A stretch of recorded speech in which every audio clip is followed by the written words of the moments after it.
Hey guys, Desolator Magic here, and welcome to another episode of Desolator Tries to Read Things When It's Clearly Past His Bedtime. I can doing the English, don't worry. It easy. Also, this is a very special Christmas edition of MTG Legends. It has nothing to do with Christmas whatsoever.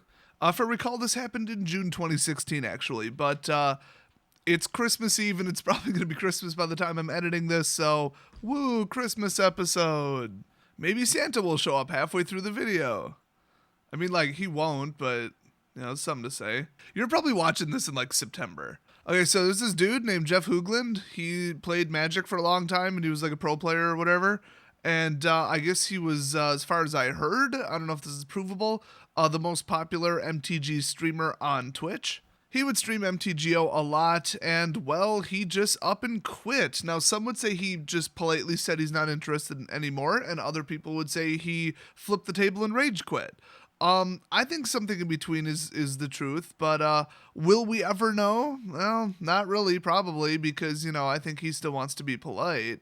But let's just keep the door open that he was pissed at Wizards or the state of standard of some of the products they released around that time. It is definitely possible. So he released a statement on, and I wish I was kidding, jeffhoogland.com, which is a website about him, I guess. I think it's just a pointed domain. But anyway, he released this wonderful announcement called Farewell to MTGO. Now, you would think from that title that MTGO is finally dying and shutting down. Nope. Oh, pardon me. I meant to say not yet. Remember, they can steal your collection at any time. They could just seize it and give you absolutely nothing back. Don't hold any kind of valuables or money or anything in MTGO. Not a good idea. So let's just read his announcement here. Or like I said earlier, attempt to read it. Farewell to MTGO. Okay, I don't think he's British. I mean, he could be. The closest I get to following anything about a Magic Pro is like sending harassing tweets to Travis Wu. Anyway, goes on to say, to cut right to the chase, I will no longer be regularly streaming Magic online to my twitch.tv page, which is a hyperlink to his twitch.tv page. Not really giving me a consistent message there, Jeff. He says, yeah, after the first week of July. If you would like a bit of an explanation, please read on. I love that where it's just like, here's what I'm doing. Do you not care why? All right, there you go. One paragraph. Done. Oh, you want to know why? All right, keep reading. I love it. That is a damn good way to write. All right, so he says, to start, I would like to give an incredible thank you to the folks in the MTG community who have supported my stream via subscriptions and donations since I started streaming 15 plus hours a week in February. Oh, wow, does he mean of the same year? Holy crap. I was not making what you would consider good money, but it was enough to be considered a part-time job that purchased plenty of cases of diapers. Okay, I bet he has a kid. That would make more sense. Dude, I was like, what? Like, I legit thought he was going to say cases of Magic cards.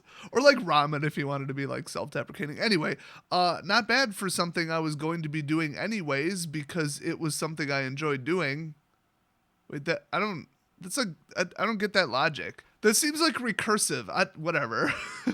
The last part was the most important though, because it was something I enjoyed doing. And he like literally quotes it like center bold in double quotes, like it's a news article, but he's quoting himself, but he's the one writing it and he also just said it. Still better writing than most of the crap on Wizards' website. Spending 15 plus hours a week playing Magic Online for the last few months, though, has reminded me why I stopped playing digital Magic once before. Oh, that's cold. Oh, that is like Frosty Ice Princess level cold. I mean, he's basically like, oh yeah, that's right. This reminds me of why I quit this crap. Oh, I gotta go on. I did not read this ahead of time, as is the norm. This is my first time through this. In fact, all I heard was rumors the first time that I heard about this. So I legit don't even know the situation. I thought we could discover this together, and this is hilarious to me so far. The point of this post is not to rant about Magic Online, though. Well, you're probably going to accidentally do it, Jeff. Anyone familiar with the software, even a little, does not need to be told yet again about the bugs, memory leaks. Really? Actually, that's the first time I've heard about that specific complaint. That's interesting. And Wizards' insistence on raking every last penny out of their players. Ooh. You know, when some people don't feel the need to kiss Wizards' butt and they want to actually tell it like it is and not try to cover for bad stuff going on, like, you basically get Jeff Hoogland. Apparently in this post. I don't know how he is the rest of the time. He goes on to say, I thought I could put up with the issues. After all, Magic is fun and playing an interesting TCG on the computer is convenient. Truth. At the end of February, though, something happened. I discovered Hex TCG. Uh-oh. Gosh, that's like living in Illinois and then suddenly visiting Wisconsin. And you're like, oh, this is what roads and street signs are supposed to look like. I didn't realize I was basically living in Fallout 4 by comparison. Which is ironic because they have toll booths, which are supposed to pay for the stupid highways. So he says not only was the gameplay as deep/interesting as Magic, but the client was not riddled with bugs, lockups, and the events they ran were structured with rewarding the players in mind as opposed to dragging every last cent out of them. Now, I don't remember for sure, but I think this was before they implemented that ridiculous like loot crate garbage where instead of winning boosters, you won, what do they call it, treasure chests or whatever. And people did the math in like 3 seconds and realized that now it costs double to play MTGO and it costs like 10 times more if you want to draft or something. It was something like that. So he wasn't even talking about that as far as I know, unless that did occur in June 2016. I feel like it was early 2017. I'm not sure though. So he goes on to say in the post, more and more often while I was streaming Magic Online, I felt like I was just waiting for the minutes to pass until I had played enough to satisfy my Magic subscribers so I could get back to playing Hex. Oh, which provided an enjoyable digital experience. Oh,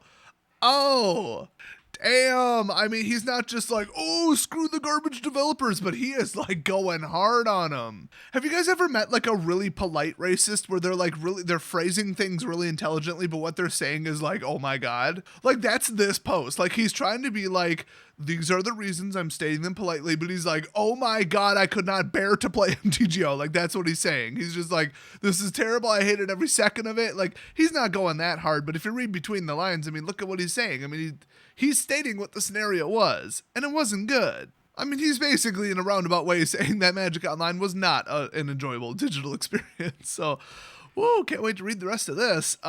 So with all this in mind, my Twitch stream is going to become more of a dedicated Hex TCG stream. Ooh, he's not even going to split the time. He's just like going dedicated Hex. What's up? As I mentioned, I intended to keep my normal 2 days per week MTGO streaming schedule through the 1st of July. Wow, as my travel schedule permits, because I know many of my subs sent me that money with the desire to see Magic content, and I do not want to rob them of what they paid for. I mean, you could show them a better game, though. You could just show them Hex and be like, this is so much more fun.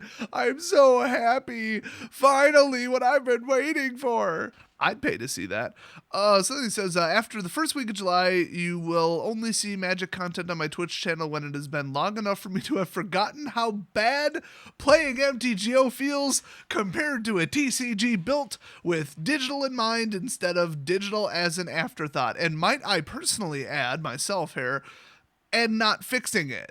I mean, MTGO came out a long time ago, and they could have made some improvements since then. Let's just put it that way. They did not. And I know that like the logic of the programming, the card and everything, like the card logic, and it was difficult. I would hate to be assigned to that project. I've written like a software suite for like a car rental thing, and we had to like track the mileage and stats and everything in the database and then track where it was parked in certain stats and then rent them in a certain order. That's like one card worth of logic. Like I can't imagine what fresh hell it was to write MTGO, but like once you got the logic done and all the cards work, unlike X-Mage by the way, then like, you know, make it look like modern software. Like take the things people are complaining about and fix them. You got enough money. 60%, last I heard, this is an old stat, but 60% of Wizards, either gross or net income, I'm not sure which, I want to say gross, comes from MTGO, so more than half. I mean to say that is in direct comparison to their paper card sales. So it's a lot of money. I mean, it's just the same thing as Pokemon Go. You have like, what, at this point, $800, $900 million in revenue? Hire somebody who knows what the hell they're doing and write some code that isn't trash. Develop the game a little bit faster. You're losing people. I mean, it would actually make more money and save money for both MTGO and Pokemon Go to just hire triple the amount of people, spend that money on their wages, and just have them fix everything and make it playable. There just is simply no excuse. There is no excuse for anything other than that happening. Bad management and bad budgeting, I guess. I don't know. Bad leadership, whatever. So let's read the end of this. Let's see. Finally, if you are a Magic player reading this who has not checked out Hex already, oh wow, he's going hard. I would highly encourage you to do so.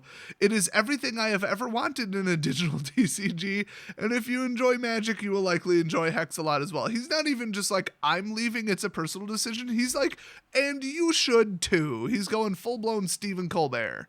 You can find an intro guide written by myself to Hex here. Oh my God, you're not just like I'm leaving MTGO. You're not just like, it's crap, you should leave MTGO. He's like, here's a guide to leaving MTGO. Here's what you should play instead. And then just like flip off Wizards. Like I said, he's being polite. He's being proper about this. He's not like being all emotional or angry or anything, but like, oh my God, he's telling it like it is. And as you may have suspected, I approve of that. So he says, yeah, you click here for the Hex Guide, or if you prefer video content, there is a video intro by Chris Van Meter here. You can also see how cheap the competitive scene is compared to Magic by taking a peek at my write-up here, talking about Tier 2 decks starting at $10 US and a Tier 1 deck for only $100 US. That feels high to me, but I'm not sure what Hearthstone would be. It probably would be somewhat close. So Hex is also a digital trading card game, which means it is possible to cash your collection or sell cards, when you are done with them, unlike Hearthstone. You know what's funny is I'm not an MTGO expert, but I had heard that like it's against the terms of service to like sell your cards because you don't own them. But because Wizards knows that people will not dump hundreds of dollars into it without any kind of, ability to get it out other than card redemptions, which are such a joke. I had heard that people are running all kinds of MTGO bots where they'll just like PayPal you the money and you trade the cards to the bots. And it does interesting things to the card economy, but it's so necessary. People need a sell button. They need an out, or they are going to put in 1/4 or less the amount of money that they would if they know they can get their money back to an extent. Card depreciation is a thing, but still. And I know that Wizards allows it. They are not actively banning these bots. It's just like CSGO with like the trading bots and stuff. It was against their terms of service, but until a court order came out and a criminal charge threat, they didn't do anything about it. So that's the end of it. That's the whole post. Oh my gosh, he's like, here's why I'm leaving. Here's why you should leave. Here's a guide to leaving. Here's a price comparison. He just about put together a PowerPoint presentation with 10 easy reasons why you should quit MTGO. Oh my God. That's why this was seen at the time as like really vicious and like a really big attack on Wizards, even though, I mean, he's given the reasons, he's going a little far with it, but he doesn't owe Wizards anything. And I think it's clear that he felt that way. And yeah, good for anybody who feels that way. And it's a shame for anybody who does feel like they have to censor what they say because they might get on Wizards' bad side. Who cares at this point? Wizards is doing terrible. They're losing customers left and right. Their management is so incompetent, words cannot even be put to it. Just type the word Glassdoor into my channel and look for my Glassdoor reviews from like 1 to 2 to 300 ex-employees at Wizards, I believe was the number. They were all on the same page with what was wrong with the company. They all said the exact same thing, and it's the type of thing that I know from personal experience does not get better until the company files for bankruptcy or a parent company comes in and guts the management, which, yeah, good luck. I mean, maybe. We're kind of moving towards that, but we'll see. So there it is, folks. Basically, at the time, as far as I know, the biggest MTGO streamer ever, Jeff Hoogland, basically rage quits except politely MTGO and tells you all to do it too. This was some of the biggest news I had ever heard in the Magic community at the time. People were even talking about it at FNM, and they were like joking about it because very, very few people at my LGS at the time would play MTGO at all. So, they were just like, oh my God, this guy rage quit because, we all heard it was terrible. We stayed away from it because we only want to spend our money once, and we heard it was terrible. So then, we heard that, the Golden Boy, featured by Wizards a couple times, if the rumors are correct. They, featured articles by him and stuff, and then he just, stabs him in the back. He stabs him in the front. So thanks, Jeff Hoogland, for setting the record straight, not feeling compelled to keep doing it, not doing it just for the money if you're not enjoying it, and really just telling people when something's better when it's better. If he thinks Hex is better and he wants to say it, good for him. I mean, I don't feel he should censor himself just because I think he's been to a couple pro tournaments and stuff, and he might know a couple people at Wizards from what I heard. It's just whatever, just say what you're going to say. That's what I've been doing since I started my channel. So that's your legendary story of the day. Jeff Hoogland going savage level 101% on Wizards of the Coast and their quality software products. Thank God the next game is being made by Cryptic and won't resemble even honestly a card game or really just anything. I don't know if you guys have played Neverwinter, but it's basically World of Warcraft. It's like some kind of like really cheap bad like mod or like reskin or something of World of Warcraft that's like Dungeons and Dragons themed. But at this point, the further away they could get from Wizards and their garbage products, the better. So I'm looking forward to that. That'll be interesting. So maybe their digital offerings will get better because it's not theirs. They're just licensing out the IP. And oh, that ain't the only example. I don't know if you've heard of MTG Puzzle Quest, but they license out their IP to them. Was it D3 Go, who makes like really popular good games, and they made a better card game than Magic the Gathering. It just is. I said it at the time, and I'll say it again. Now, keep in mind, I was sponsored by them, but legit on the up and up. I thought it was a better, more fun, more fair, easier, better card game overall than Magic the Gathering itself. The balancing was better, the lack of ability to net deck was better, just the power controls, the events, everything. Everything crushed MTGO from Puzzle Quest. So that's hilarious, and I can't wait to see what Arena is like. I don't have priority access. Does that surprise anybody? Thanks for watching. Check out the other videos in the series because they're pretty amazing too, and I'll see you guys next video.